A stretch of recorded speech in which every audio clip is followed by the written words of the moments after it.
Digital to analogue converter. Last lecture मध्ये आपण ADC बघितलं होतं, अॅनालॉग. डीएसी कॅपिटल मध्ये लिहायचं, DAC 0808/09 interfacing of DAC 0808/0809 with 8085 microprocessor.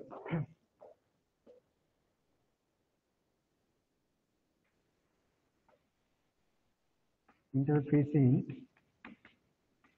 of DAC 0808/09 with 8085 microprocessor. With 8085 microprocessor. Okay. Microprocessor.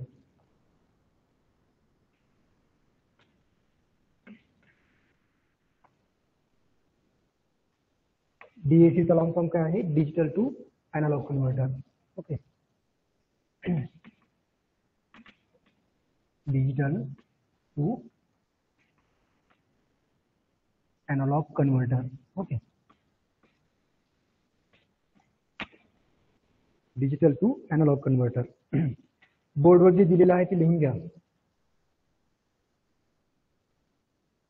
Online students, हा आजचा नवीन topic आहे. मला वाटतं काल आपण फक्त रिव्हिजन घेतलं होतं, बरोबर आहे ना?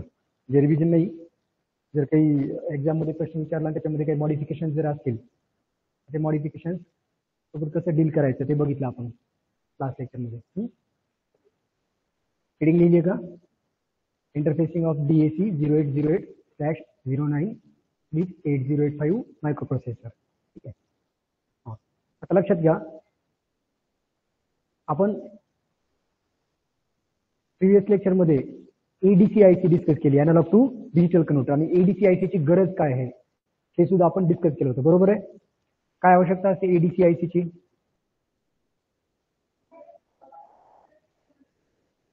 ADC-IC ची काय आवश्यकता असते? Why you need ADC? Yes, analog to digital converter बघितलं होतं ना लास्ट लेक्चर मध्ये. त्याची नेसेसिटी काय असते, काय गरज आहे त्या आयसी ची? मायक्रोप्रोसेसर हा एक प्रोसेसिंग डिव्हाइस आहे, बरोबर आहे? प्रोसेसर आहे, प्रोसेस करतो तो इन्फॉर्मेशनला किंवा डेटाला. आणि most of the data in the real world is available in analogue form. So we need an IC that is capable of converting from analog to digital. Okay, so that the microprocessor can process that data according to our requirement. Okay, now see, आता हे DAC-IC काय असते? Exactly त्याच्या reverse आहे. लक्षात येते ना? DAC-IC काय आहे? एक्झॅक्टली त्याच्या रिव्हर्स आहे. म्हणजे काय? आता एक तुम्हाला सिंपल एक्झाम्पल सांगायचं म्हणजे, आता बघा, मायक्रोफोन, आता लक्षात घ्या, आता मी जे काही बोलतोय, माझा जे साऊंड आहे, साऊंड हा अॅनालॉग फॉर्म मध्ये आहे. ठीक आहे, कंटिन्युअस सिग्नल आहे ते. ठीक आहे, म्हणजे हे अशा प्रकारे तुम्ही ते प्लॉट करू शकता. हा अशा प्रकारे साऊंड वगैरे असतो ना. मी खूपच ओरडलो तर ते असं जाणार सिग्नल, हळू आवाजात बोललो ते असं जाणार. म्हणजे एक प्रकारे काय आहे? अॅनालॉग सिग्नल आहे, कंटिन्युअस.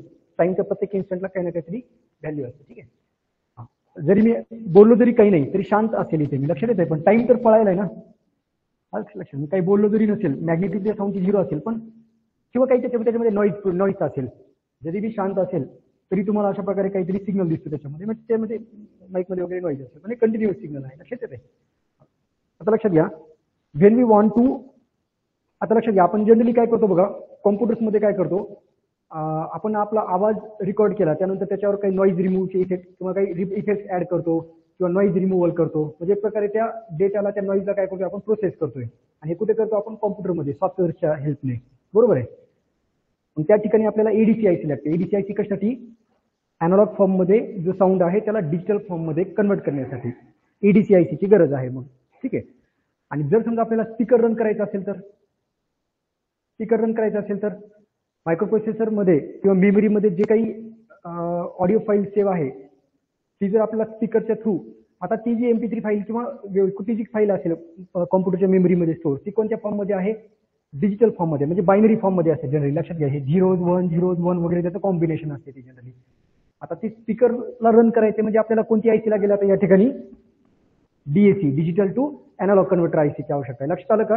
एका सिंपल एक्झाम्पलने मी तुम्हाला एडीसी आणि डीएसीचं काय यूज आहे ते सांगितलं. ठीक आहे. तर लक्षात घ्या, फक्त आपण ऑडिओ प्रोसेसिंगसाठी नाही तर काही अॅनालॉग डिव्हाइसेसला कंट्रोल करण्यासाठी सुद्धा आपण मायक्रो प्रोसेसरचा यूज करतो. मग त्या अॅनालॉग डिव्हाइसेसला कंट्रोल करायचं असेल तर त्या अॅनालॉग डिव्हाइसेसला इनपुट कोणतं द्यावं लागेल? अॅनालॉगच द्यावं लागेल. लक्षात येतं का? मग त्या ठिकाणी सुद्धा आपल्याला डीएसी आयसीची आवश्यकता असते. ठीक आहे. आपण मायक्रो प्रोसेसर काय करतो? सिम्पली एक प्रोसेस करतो, ते त्या डिव्हाइसला काहीतरी कंट्रोल करायचं आहे. मग त्या डिव्हाइसला कंट्रोल जर करायचं असेल तर त्याला अॅनालॉग इनपुट द्यावं लागेल. बरोबर आहे ना? मग ते अॅनालॉग इनपुट देण्यासाठी सुद्धा आपल्याला ह्या डीएसी आयसीची आवश्यकता असते. ठीक आहे.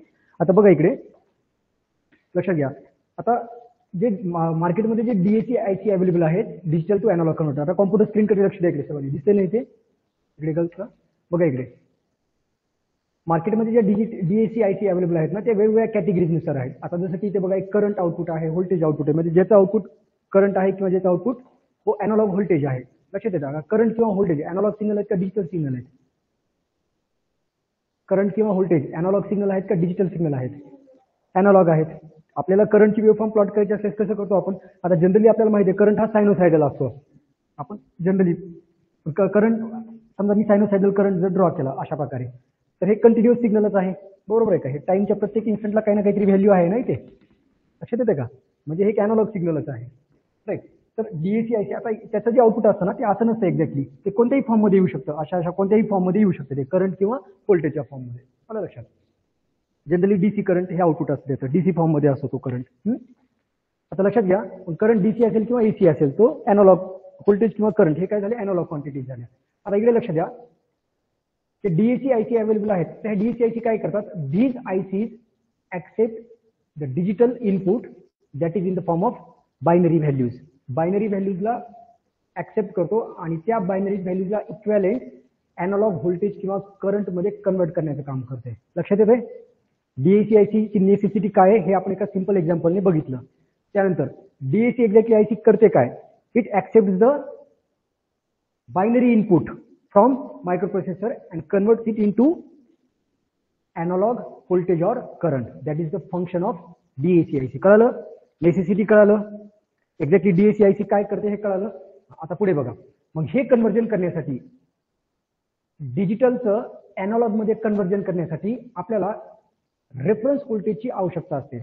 ठीक आहे. व्ही रेफरन्स दिलेले किंवा आय रेफरन्स दिलेले, आता ते डिपेंड करते कोणती आयसी आहे ती.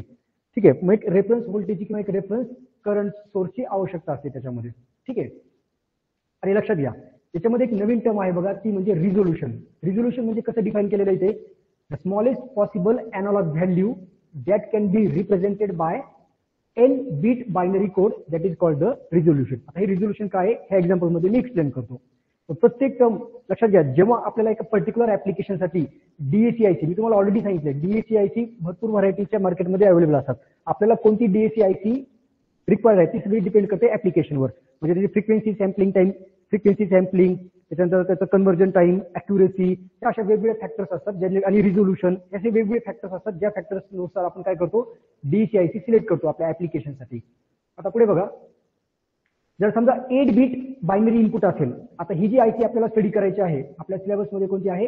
एडीसी 0808 आयसी आहे. ठीक आहे. तर ही आयसीला डिजिटल इनपुट किती आहेत? 8 बीट आहेत. लक्षात येत आहे? मग ह्या आयसीचं रिझोल्यूशन जर तुम्हाला कॅल्क्युलेट करायचं असेल तर ते कसं कॅल्क्युलेट करणार? 1/2⁸. 8 काय घेतलं? कारण हे n म्हणजे काय आहे?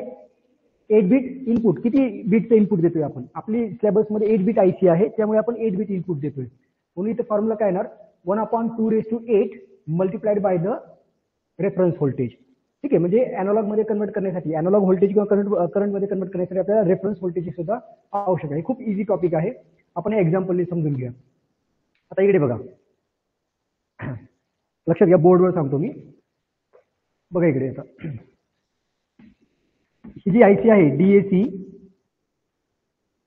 0808 किंवा 0809, या आयसीला जे इनपुट देतोय आपण ते कोणत्या फॉर्म मध्ये देतोय? अॅनालॉग का डिजिटल? डिजिटल फॉर्म मध्ये. ठीक आहे.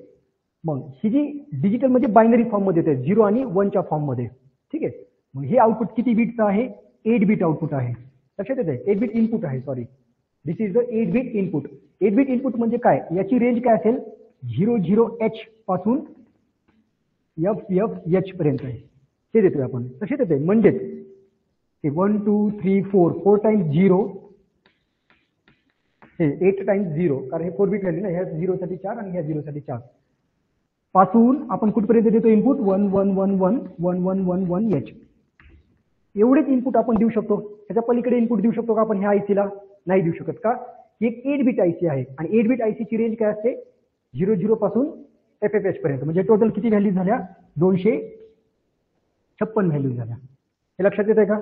बघा खूप इझी आहे. सगळ्यात अगोदर आपण काय डिस्कस केलं? डीएसी आयसी ची नेसेसिटी काय आहे, गरज काय असते, एका प्रॅक्टिकल एक्झाम्पलने आपण ते समजून घेतलं. त्यानंतर डीएसी आयसी एक्झॅक्टली करते काय? डीएसी आयसी काय करते? It accepts binary input. It accept binary input and gives the output in the form of analogue current और व्होल्टेज. हे महत्वाचं आहे. Gives the output in the form of analogue voltage और current. लक्षात येते? पण हे कन्वर्जन करण्यासाठी इथे आवश्यकता कशाची असते? We needs reference voltage. आपल्याला आवश्यकता कशाची असते? रेफरन्स. जे काही पॉईंट सांगतोय ना तेवढे पॉईंट फक्त लक्षात ठेवा. हे आपल्याला रेफरन्स व्होल्टेजची आवश्यकता असते. काय करते ही आयसी? बायनरी इनपुटला ऍक्सेप्ट करते. आता बायनरी इनपुटला ऍक्सेप्ट करते म्हणजे या केसमध्ये ही आयसी किती बीट बायनरी इनपुटला ऍक्सेप्ट करेल? 8 बीट बायनरी इनपुटला ऍक्सेप्ट करेल. लक्षात येते? हे 8 बीट म्हणजे कोणकोणते आहेत? तर ह्याच व्हॅल्यूज आहेत त्या 00H पासून FFH पर्यंत. म्हणजे 0000H पासून तर 1111H पर्यंत.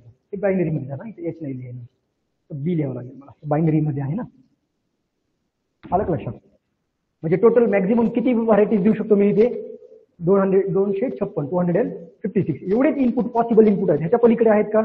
नाहीये. एवढेच पॉसिबल इनपुट मी देऊ शकतो इथे. लक्षात आलं? मग हे इनपुट दिल्यानंतर आपल्याला काय भेटणार आहे? एनालॉग व्होल्टेज किंवा करंट भेटेल एका इक्विव्हॅलेंट मॅग्निट्यूडचं. इक्विव्हॅलेंट मॅग्निट्यूड काय असेल ते बघूयात. पहिल्यांदा लिहून घ्या बोर्डवरचं फास्ट. हे काही पॉईंट्स लिहून दिलेले आहेत, लिहून घ्या. रिझोल्युशन म्हणजे काय असते? स्मॉलेस्ट स्टेप असते. आता हे काय असतं तेही सांगतो मी. पहिल्यांदा फक्त फॉर्म्युला लिहून घ्या आपण. काय काय पॉईंट्स मी हायलाइट केले लक्षात येते का? आता हे सगळे पॉईंट्स आपण एकमेकाशी रिलेट करूयात आपण. ठीक आहे? तर resolution is one of the factor that is considered while selecting an DAC-IC for a particular application. समजतंय? कुठल्याही एका पर्टिक्युलर ऍप्लिकेशन साठी काही फॅक्टर्स असतात, बरोबर आहे ना? काही फॅक्टर्स मध्ये हा एक येतो फॅक्टर, कोणता? रिझोल्युशन. रिझोल्युशन कसं कॅल्क्युलेट करायचं त्याचा फॉर्म्युला आपण बघितला होता. काय फॉर्म्युला होता? 1/2n multiplied by V reference. आलं लक्षात? आता हा फॉर्म्युला आपण व्यवस्थित समजून घेऊयात. हा फॉर्म्युला लिहून घ्या लवकर. आणि एन काय असतं? नंबर ऑफ इनपुट म्हणजे इनपुट बिट्स. किती इनपुट बिट्स देऊ शकतो आपण त्याला? Number of input bits. ठीक आहे? आणि डीएसी लक्षात घ्या, हे पॉईंट लिहून घ्या. डीएसी 0808/09 या आयसी साठी एन ची व्हॅल्यू किती आहे? 8 आहे. म्हणजे मॅक्झिमम 8च बायनरी इनपुट आपण देऊ शकतो या आयसी साठी. ठीक आहे? म्हणजे हा फॉर्म्युला मॉडिफाय केल्यानंतर काय येईल? 2⁸. Okay? 1/2⁸ multiplied by V reference. हा फॉर्म्युला येईल रिझोल्युशन साठी. ठीक आहे? आता लिहू का इथे? n = 8. गोंधळ होणार नाही ना? n = 8 लिहिले इथे. n ठेवा. n म्हणजे नंबर ऑफ बायनरी इनपुट. किती आहेत या केसमध्ये? 8 आहे.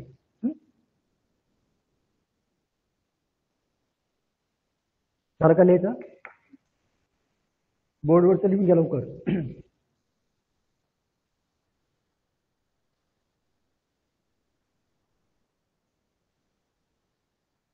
ठीक आहे? आता इकडे कॉम्प्युटर स्क्रीनकडे बघा. एक टेबल आहे तुमच्या समोर. कॉम्प्युटर स्क्रीनकडे बघा सर्वांनी. तुमच्या समोर एक टेबल आहे. आता हा टेबल काय ते समजून घेऊयात. आता इथे किती रेफरन्स व्होल्टेज कनेक्ट केलेला आहे? 5 व्होल्ट. आलं लक्षात? म्हणजे हे बघा इथे हे व्ही रेफरन्स फॉर्म्युल्यामध्ये जे बघितलं ना, इथे प्रत्येक ठिकाणी 5 व्होल्ट दिसत आहे का? आता बघा पुढे. हे काय आहे? 1/2⁸ आहे. इथे सुद्धा 1/2⁸ आहे. इथे सुद्धा 1/2⁸ आहे. फक्त तुम्ही म्हणा सर हे 0 1 2 3 4 हे का आलेले? हे का आलेले? कारण ही बायनरी इनपुट इक्विव्हॅलेंट आहे ह्याचा. हे ऑल झिरोज असल्यास काय येतं इथं? 0 येतं, बरोबर आहे ना. हां, हे 4 टाइम्स 0 0 0 1 असेल, याचा बायनरी इक्विव्हॅलेंट काय येतो 1 येतो. आलं लक्षात. मल्टिप्लिकेशन मध्ये बेसिक फॉर्म्युला हाच आहे, फक्त त्याच्या मल्टिप्लिकेशन मध्ये ती व्हॅल्यू आहे, लक्षात येते. त्यानंतर हे 0 0 1 0 1 0 असेल तर काय येतं 2. बघा इथे हे 2 आलेलं आहे. तसं करत करत करत मॅक्झिमम व्हॅल्यू किती इनपुट देऊ शकतो आपण 1 1 1 1 1, म्हणजे ही व्हॅल्यू जर कन्वर्ट केली तर किती येईल 255, बरोबर आहे ना. ऑल वन्सला जर कन्वर्ट केलं तर किती 255. याला जर कन्वर्ट केलं तर आपल्याला काय भेटत आहे व्होल्टेज बघा 4.98, म्हणजे अप्रॉक्सिमेटली किती आहे 5 व्होल्ट. लक्षात येते का. आपण एक्झॅक्टली करतो काय डीएसी आयसी मध्ये. आता इकडे बघा डीएसी आयसी मध्ये डीएसी आयसीचं जे काही आउटपुट आहे, डीएसी आयसीचं जे आउटपुट आहे, त्या आउटपुटची रेंज कोणी सांगू शकतं का मला, काय असेल range. It is from 0 volt to 4.98 volt, म्हणजे 0 व्होल्ट पासून 5 व्होल्ट पर्यंत अप्रॉक्सिमेटली. हा डिफरन्स कशामुळे भेटतोय लक्षात आलं का, 255 मुळे. लक्षात येते का. कारण ही रेंज कधी भेटली, कारण मी व्ही रेफरन्स किती कनेक्ट केला होता +5 व्होल्टचा. तर याच ठिकाणी आता हे व्ही रेफरन्स मी किती कनेक्ट करू शकतो, +−5 व्होल्ट पासून +−14 व्होल्ट पर्यंत कनेक्ट करू शकतो. समजा जर मी इथं 15 व्होल्ट कनेक्ट केला असता व्ही रेफरन्स, समजा मी व्ही रेफरन्स कनेक्ट केला असता +15 व्होल्ट कनेक्ट केला असता, मिनिमम आउटपुट व्होल्टेज किती आला असता, मिनिमम 0 व्होल्ट, आणि मॅक्झिमम किती आला असता अप्रॉक्सिमेटली 15, म्हणजे 14 पॉईंट समथिंग 9 समथिंग 92 वगैरे समथिंग काहीतरी व्होल्ट आला असता. अलग लक्षात. म्हणजे हे V reference is nothing but the output magnitude of the output current or voltage. Okay, ह्याच्या आउटपुट करंट किंवा व्होल्टेजची मॅग्निट्यूड असते, ते डिपेंड कशावर करेल रेफरन्स व्होल्टेज. हे फक्त काय करते माहिती का, हे आपण जे 0 आणि 1 जे इनपुट देतो ते फक्त काय करतं, त्या स्टेप्स आहेत त्या, म्हणजे 0 ने मल्टिप्लाय करणार, नंतर 1 ने, नंतर 2 ने, नंतर 3 ने, कशाला त्या स्टेप साईजला. हे लक्षात आलं का. हे व्ही रेफरन्सचं काय सिग्निफिकन्स हे कळालं का. व्ही रेफरन्स किती कनेक्ट केला होता 5 व्होल्ट. आपल्याला मिनिमम व्होल्टेज किती भेटला, मिनिमम आउटपुट करंट किती भेटला 0 व्होल्ट. मॅक्झिमम आउटपुट करंट किती भेटला 4.98, म्हणजे अप्रॉक्सिमेटली 5 व्होल्ट याच रेंजमध्ये. जर आपण व्ही रेफरन्स 15 व्होल्ट कनेक्ट केला तर मिनिमम आउटपुट करंट किती, आउटपुट व्होल्टेज किती भेटेल 0 व्होल्ट, आणि मॅक्झिमम आउटपुट करंट किती भेटेल 14.92 व्होल्ट. लक्षात येते. लक्षात घ्या, ह्याच्यावरून आपल्याला एक रिझोल्युशनचा हा फॉर्म्युला आहे, रिझोल्युशन वरून आलेले आहेत ह्या सगळ्या व्हॅल्यू. आलं लक्षात. आता बघा याची जी स्टेप साईज आहे, स्टेप साईज, आता सपोज आपल्याला काय करायचं काय, आपल्या सिलेबसमध्ये ऍप्लिकेशन काय त्याचे, आपल्याला वेगवेगळ्या वेव्ह फॉर्म जनरेट करायचे आहेत. जसं की इकडे बघा ही एक स्क्वेअर वेव्ह आहे. लक्षात येते. आपल्याला हे डीएसीचे ऍप्लिकेशन्स काय ते सांगतोय मी. तुमच्यासमोर एक स्क्वेअर वेव्ह आहे, अॅनालॉग फॉर्म मध्ये आहे का कंटिन्युअस फॉर्म मध्ये आहे, कंटिन्युअस सिग्नल आहे. हे हॉरिझॉन्टल ऍक्सिसवर टाइम आहे आणि त्याची काहीतरी अँप्लिट्यूड आहे, त्या व्होल्टेजची अँप्लिट्यूड आहे. ही एक स्क्वेअर वेव्ह आहे, ही स्क्वेअर वेव्ह जनरेट करायची आपल्याला. प्लस त्यानंतर अशा प्रकारे काही करू शकतो आपण याच्यामध्ये. ही ट्रायंग्युलर वेव्ह दिसत आहे, ही ट्रायंग्युलर वेव्ह जनरेट करायची आपल्याला. त्यानंतर ही पॉझिटिव्ह एज, निगेटिव्ह एज अशा सॉटूथ वेव्ह फॉर्म आहेत. ही सॉटूथ वेव्ह फॉर्म आहे. सॉटूथ माहिती आहे का. सॉटूथ म्हणजे काय, ते मशीन असते ना एक, ते तिचे हे असे सॉटूथ, त्यामुळे ते नाव पडलेले ते सॉटूथ. म्हणजे मशीन असते ती सॉटूथ मशीन, त्यानुसार हे नाव पडलेलं आहे. ठीक आहे. त्यानंतर काय झालं, हे sawtooth wave form, square wave form, triangular wave form, अशा प्रकारच्या वेगवेगळ्या वेव्ह फॉर्म्स आपल्याला जनरेट करायचे आहेत. आता ही सगळ्यात महत्त्वाचं म्हणजे रिझोल्युशन. तुम्हालाही माहिती आहे, तुम्ही ज्यावेळेस कॅमेरा वगैरे विकत घेत असता त्याच्यामध्ये तुम्ही रिझोल्युशन बघता, म्हणजे मिनिमम पिक्सेल किती त्याच्यामध्ये अकोमोडेट होते. ही रिझोल्युशन टर्म वेगळी आहे. ही रिझोल्युशन म्हणजे काय, आता बघा ह्याच पोर्शनला काय करतो, इथं झूम करतो, ह्याच पोर्शनला काय करतो, झूम करतो. कसं दिसेल ते बघा, हे इन्क्रीज होत आहे ना, असं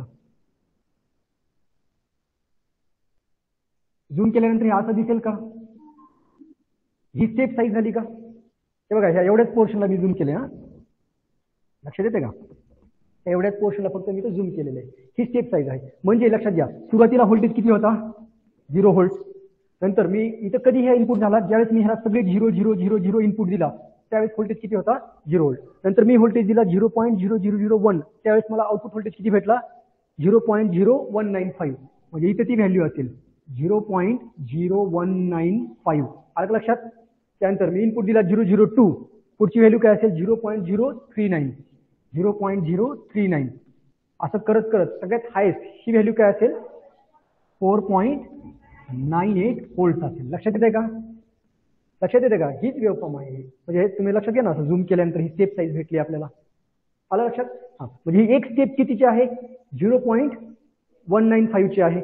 पुढे बघा ना, तेवढीच एक स्टेप आहे. 0.195 मध्ये 0.19 ऍड करा, काय भेटतंय 0.039 भेटतंय. नाही लक्षात येत का? हे बघा इथे व्हॅल्यू काय आहे 0 व्होल्ट. ठीक आहे. नंतर ही पहिली स्टेप, इथे व्हॅल्यू काय आहे 0.0195 व्होल्ट आहे. दुसरी स्टेप इथे व्हॅल्यू काय आहे 0.039 व्होल्ट. म्हणजे प्रत्येक वेळेस हीच व्हॅल्यू त्याच्यामध्ये ऍड होत चालली आहे. किती वेळेस ऍड होईल असं 255 म्हणजे 256 वेळेस. तर म्हणजे ऍड म्हणजे 0 पासून स्टार्ट केले 255 वेळेस हीच व्हॅल्यू स्वतःमध्ये ऍड होईल. म्हणजे 255 मल्टिप्लाय होईल एक प्रकारे.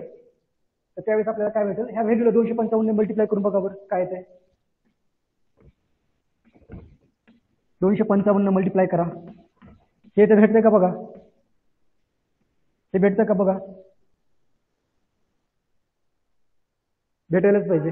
भेटतं ना, तेच आहे ना. मग मी सांगितलं ना, अशा टोटल किती स्टेप्स आहेत ह्या 255. प्रत्येक स्टेप कितीची आहे 0.95 चे. म्हणजे 255 वेळेस हे ऍड होत गेले. 255 वेळेस ऍड होते म्हणजे 255 मल्टिप्लिकेशन करतो. Multiplication is nothing but repeated addition. 245 वेळेस रिपीटेडली ऍड करतोय म्हणजे 255 मल्टिप्लाय करतोय सिम्पली. म्हणजे हे आन्सर भेटतंय का बघा. लक्षात येते, ही स्टेप साईज आहे त्याची. लक्षात आलं, ही रिझोल्युशन म्हणू शकतो आपण त्याला. स्टेप साईज झाली त्याची. कशी काढली लक्षात आलं स्टेप साईज. त्यानंतर नेक्स्ट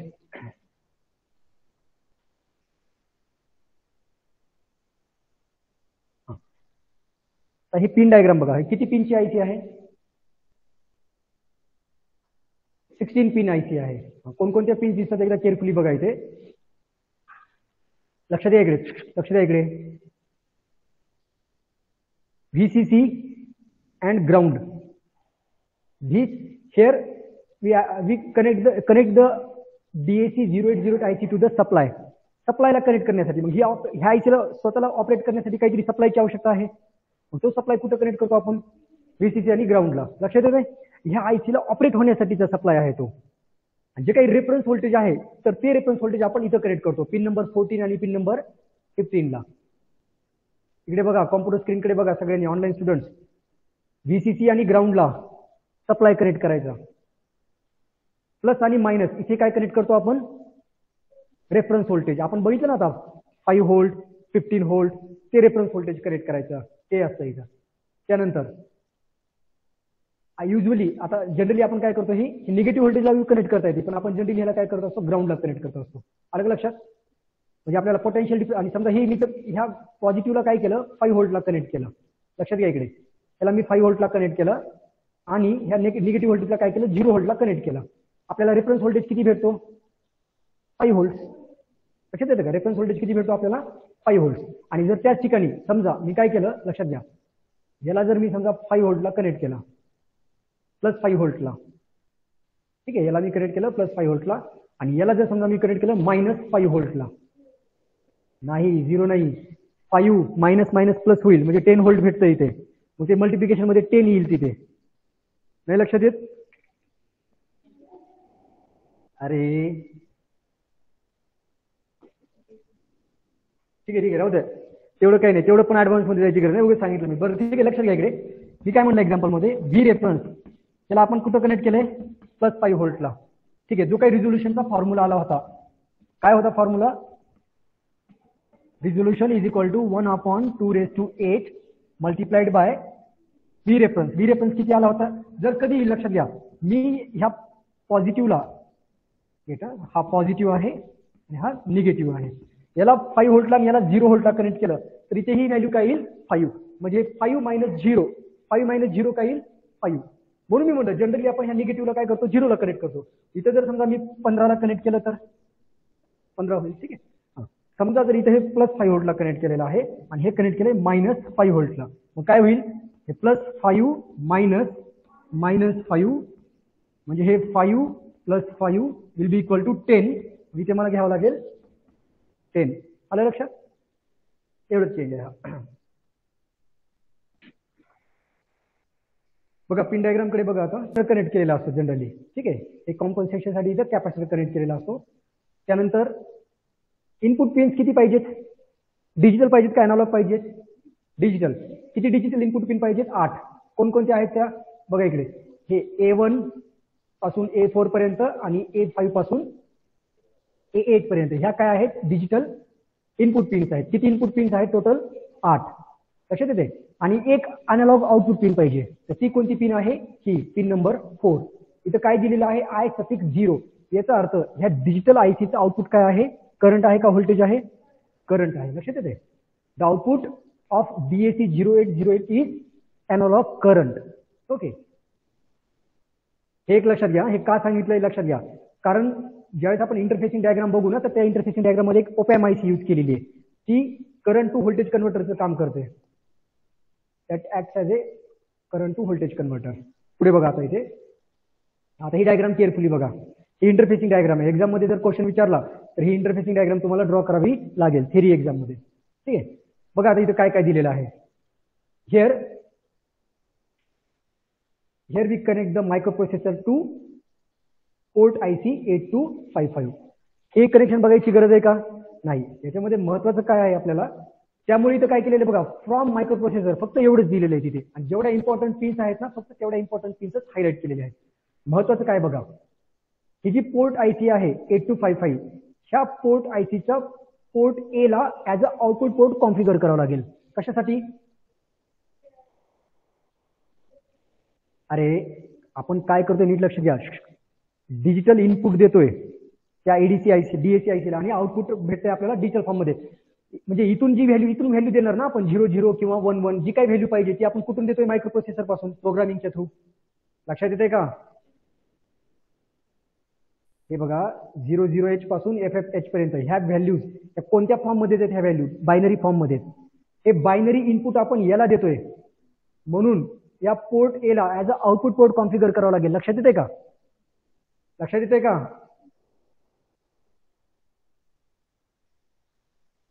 बायनरी फॉर्म मध्ये आहेत ह्या व्हॅल्यूज. लक्षात येते? त्या आपण कुठं पाठवणार? मायक्रोप्रोसेसर पोर्ट A ला पाठवणार. पोर्ट A ला इनपुट करावं लागेल का आउटपुट कॉन्फिगर करावं लागेल? Output port. जेणेकरून की ही कुठं दिल्या जाईल? DAC ला. DAC will accept the binary input. It accept that binary input from port A and it will convert it into equivalent current. इथं करंट दिसतोय का? Pin number 4. पण आपल्याला जनरली लक्षात घ्या, करंट पेक्षा युजफुल काय असतं? व्होल्टेज. त्याच्यामुळे आपण काय केलेलं इथं एक ऑप एम्प आयसी यूज केलेली आहे 741. ही 741 ऑप एम्प आयसी आहे. This will act as a current to voltage converter. इथं बघा काय दिसत आहे? व्होल्टेज. DAC आयसीचं आउटपुट काय आहे? Current, analogue current. But most of the applications requires the voltage. That's why we have added one more op-amp IC that will act as a current to voltage converter. Current to voltage converter. लक्षात येते? हे IC चं फक्त तेवढंच काम आहे, बाकी काही नाही. op-amp IC आहे. नेक्स्ट प्रोग्राम आहे. वाचा आणि काय कळते बघा त्याच्यावरून. आता जी इंटरफेसिंग डायग्राम बघितली त्यानुसार हा प्रोग्राम तयार केलेला आहे. कशासाठी असेल प्रोग्राम सांगा?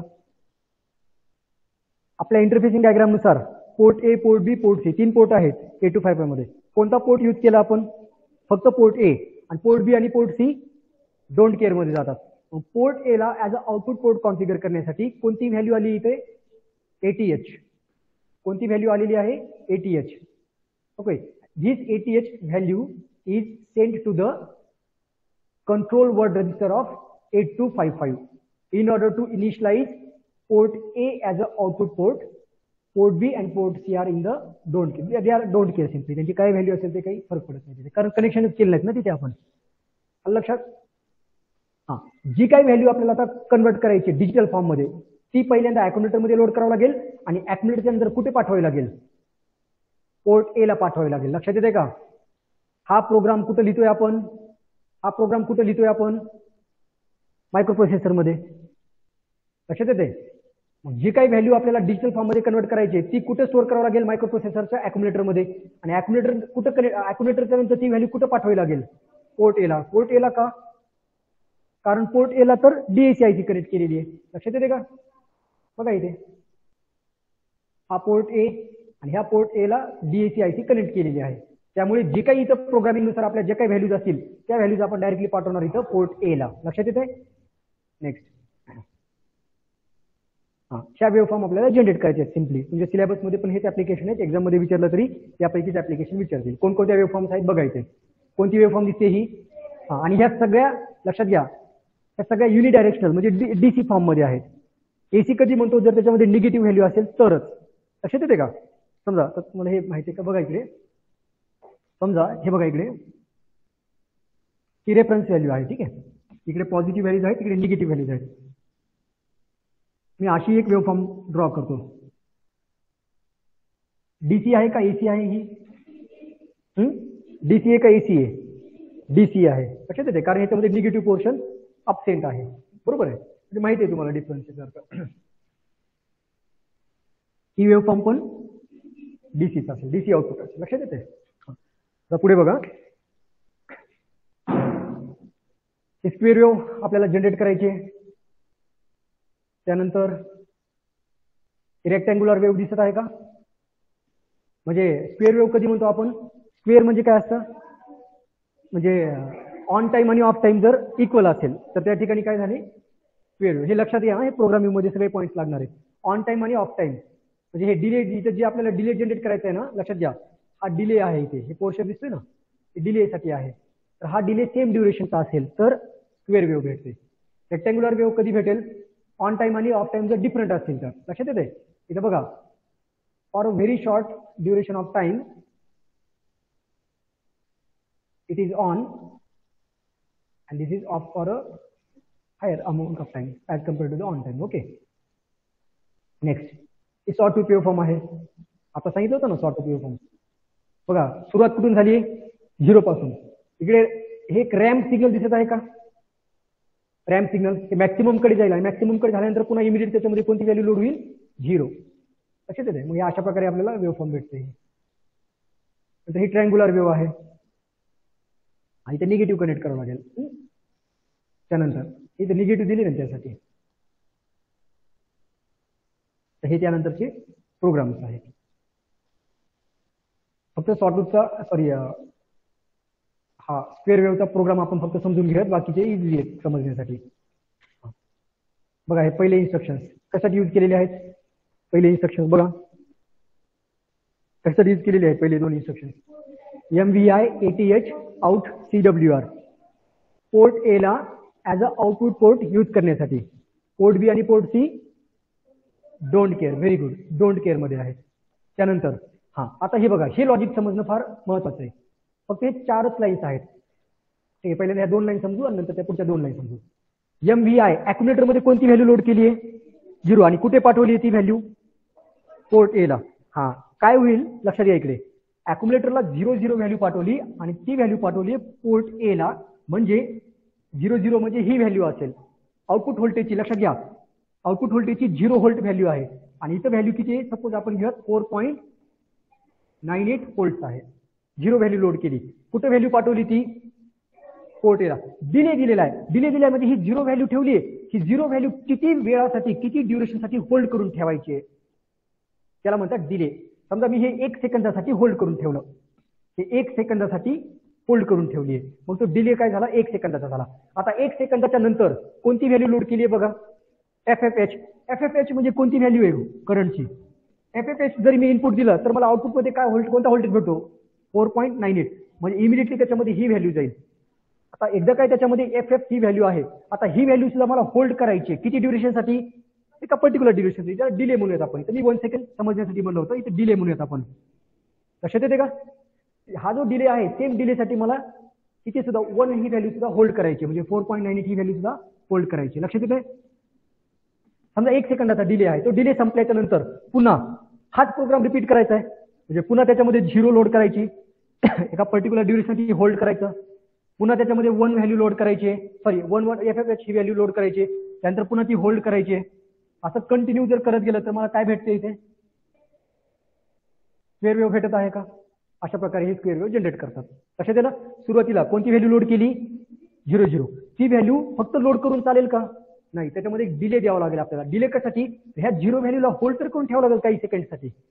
होल्ड केलं तो डिले संपल्याच्या नंतर त्याच्यामध्ये एफ ही व्हॅल्यू लोड केली.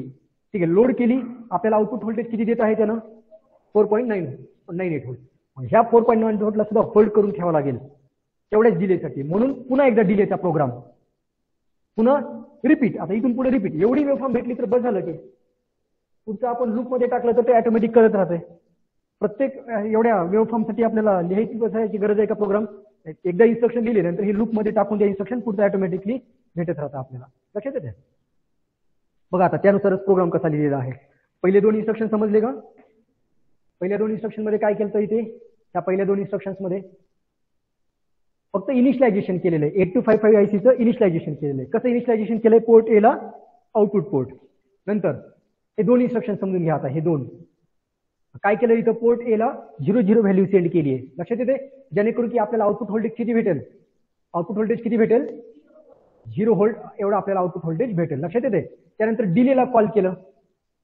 आता इथं कॉल इन्स्ट्रक्शन काय केला माहिती का? कारण डिलेसाठी वेगळा सबरुटीन लिहिलेला आहे. मेन प्रोग्रामच्या पलीकडे बाहेर वेगळा लिहिलेला आहे. म्हणून त्या फक्त सबरुटीनला इथं कॉल केलंय आपण, बाकी काही नाही. नंतर कोणती व्हॅल्यू लोड केली? नंतर एफ आणि पुन्हा नंतर कॉल डिले आणि त्यानंतर बघा इकडे जम्प बॅक. कारण एवढी एक वेव्हफॉर्म दिसते बोर्डवर दिसत आहे का? तेवढी एक वेव्हफॉर्म भेटली. आता तेवढी ती वेव्हफॉर्म रिपीटेड पाहिजे आपल्याला.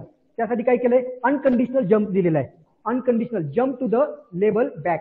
वापस इथं बघा, इथं कोणतं इन्स्ट्रक्शन आहे? Load accumulator 0 0. या अॅक्युमुलेटर मध्ये पुन्हा 0 व्हॅल्यू लोड होणार. पुन्हा इकडे नंतर 1 व्हॅल्यू लोड होणार. पुन्हा इकडे 0, पुन्हा 1, पुन्हा 0, पुन्हा 1. कंटिन्यू लूप रन होत राहणार. म्हणजे आपल्याला काय भेटतं याच्यामध्ये? स्क्वेअर वेव्ह भेट. लक्षात येते? डिलेसाठी वेगळा प्रोग्राम याच्यामध्ये दिलेला नाहीये. मेन जेवढा प्रोग्राम आहे स्क्वेअर वेव्ह साठी तेवढा. डिले जेवढा पाहिजे आपल्याला त्यानुसार आपण प्रोग्राम लिहायचा. आपल्याला किती सेकंडचा पाहिजे, मिली सेकंडचा पाहिजे, त्यानुसार आपण डिलेसाठी वेगळा प्रोग्राम लिहू शकतो. हे लक्षात आलं का? बरं, आता पुढे बघा. हे तर झालं स्क्वेअर वेव्ह साठी. आपण आता काय करूयात? सॉटूथ वेव्हफॉर्म साठी बघूयात, किंवा रॅम्प म्हणतात त्या सिग्नलला. रॅम्प साठी कसं केलेलं आहे बघा इकडे.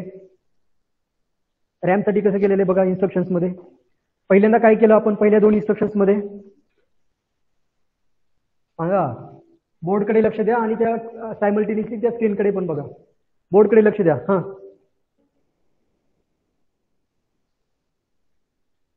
सॉटूथ वेव्हफॉर्म जनरेट करायचे. सुरुवातीला अॅक्युमुलेटर मध्ये कोणती व्हॅल्यू लोड केली? अरे 0 0. हा, ATH ते इनिशियलायझेशन साठी. त्यानंतर अॅक्युमुलेटर मध्ये म्हणले मी, अॅक्युमुलेटर मध्ये कोणती व्हॅल्यू लोड केली आहे? 0 0 H. म्हणजे आपल्याला आउटपुट व्होल्टेज किती भेटेल? 0 व्होल्ट. त्यानंतर बघा इन्क्रीमेंट इन्स्ट्रक्शन दिलेला आहे. INRA. म्हणजे एक एकच्या स्टेपने अॅक्युमुलेटरची व्हॅल्यू इन्क्रीमेंट होत जाणार. म्हणजे इकडे बघा, एक एकच्या स्टेपने असं इन्क्रीमेंट होत जाणार. कुठपर्यंत? त्याला काहीतरी लिमिट असेल ना इथे. अप टू FF पर्यंतच. म्हणजे इथपर्यंत आपल्याला हे 4.98 व्होल्ट पर्यंत इथपर्यंत आपल्याला इन्क्रीमेंट करायचंय. Once the accumulator reaches to FFH and it rolls back to the 0 0. म्हणजे कसं असं नीट लक्षात घ्या. अॅक्युमुलेटर मध्ये समजा आपण सुरुवातीला 0 0 व्हॅल्यू लोड केली, नंतर 1 ने इन्क्रीमेंट केलं म्हणजे नवीन व्हॅल्यू काय असेल? 0 1. पुन्हा 1 ने इन्क्रीमेंट केलं, नवीन व्हॅल्यू काय असेल? 0 2. असं करत करत अॅक्युमुलेटर मध्ये मॅक्झिमम किती व्हॅल्यू लोड करू शकतो आपण?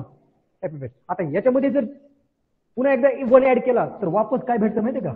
0 भेटते. रोल बॅक करतात. लक्षात येते? अॅक्युमुलेटर मध्ये समजा once it reaches to FFH then again we have to load 0 value into accumulator. आणि सेम आपल्याला रिपीट करायचंय. याने आपल्याला सॉटूथ वेव्हफॉर्म भेटेल. सुरुवातीला काय केलं? 0 0 व्हॅल्यू लोड केली. नंतर कोणता इन्स्ट्रक्शन दिला? आपल्याला रॅम्प सिग्नल पाहिजे इथे. कोणता इन्स्ट्रक्शन दिला? Increment the content of accumulator and send immediately to the port A. Increment करायचं आणि पोर्ट ए ला पाठवायचं. कुठपर्यंत इन्क्रीमेंट करायचं आहे? FF पर्यंत. म्हणजे इथे काहीतरी कंडिशन द्यावं लागेल आपल्याला. FF व्हॅल्यू मॉनिटर करावं. FF मध्ये लोड झालं, पुन्हा काय करायचं? 0 लोड करायचं, पुन्हा इन्क्रीमेंट करायचं, 0 लोड करायचं, इन्क्रीमेंट करायचं. हे अशा प्रकारे आहे तो प्रोग्राम. ठीक आहे. बघा इकडे अॅक्युमुलेटर मध्ये 0 0 व्हॅल्यू लोड केली. कुठं पाठवली? लोड केल्या इमिडिएटली पोर्टला पाठवली. पोर्टला पाठवल्यानंतर अॅक्युमुलेटरला इन्क्रीमेंट केलं. ठीक आहे. इन्क्रीमेंट केल्यानंतर FF च्या नंतर आपण काय केलेलं आहे? पुन्हा इथं 0 0 ही व्हॅल्यू लोड केलेली आहे.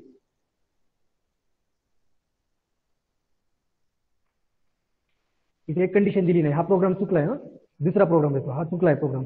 ठीक आहे, त्याच्यामध्ये कंडिशन मॉनिटर केलेली नाहीये त्यांनी, फक्त अकाउंटचे कंटेंट इन्क्रीमेंट केलेले आहेत, पण इन्क्रीमेंट केल्यानंतर ते FF पर्यंत पोहोचलाय का ते त्याच्यामध्ये मॉनिटर केलं, तर दुसरा प्रोग्राम देईल मी ह्याच्यासाठी, ऑटो व्ह्यू फॉर्म साठी दुसरा प्रोग्राम देईल, हा चुकलेला आहे इथे.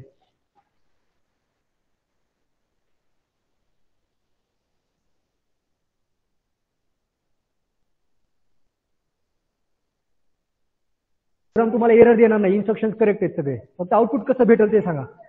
हे आउटपुट भेटणार नाही, आउटपुट कसं भेटेल ते बघा. नाही, अकाउंट मध्ये 0 लोड केलं, त्यानंतर पुन्हा अकाउंट मध्ये 1 होईल व्हॅल्यू, आणि 1 झाल्यानंतर पुन्हा 0 होईल, ते 01 01 01 मध्येच खेळत राहील, ते लक्षात येते का? 01 01 01 मध्येच खेळत आहे, भेटेल आपल्याला, काही अडचण नाही, फक्त आउटपुट व्होल्टेज जे इथं 4.98 भेटायले ना, त्याच्याऐवजी काय भेटेल माहिती का, इथं एवढं अशी वेव्ह फॉर्म भेटेल, लक्षात घ्या, ही अशी वेव्ह फॉर्म भेटेल आपल्याला, म्हणजे इथे 0.95 व्होल्ट एवढी अशी वेव्ह फॉर्म भेटेल छोटीशी, लक्षात येते का?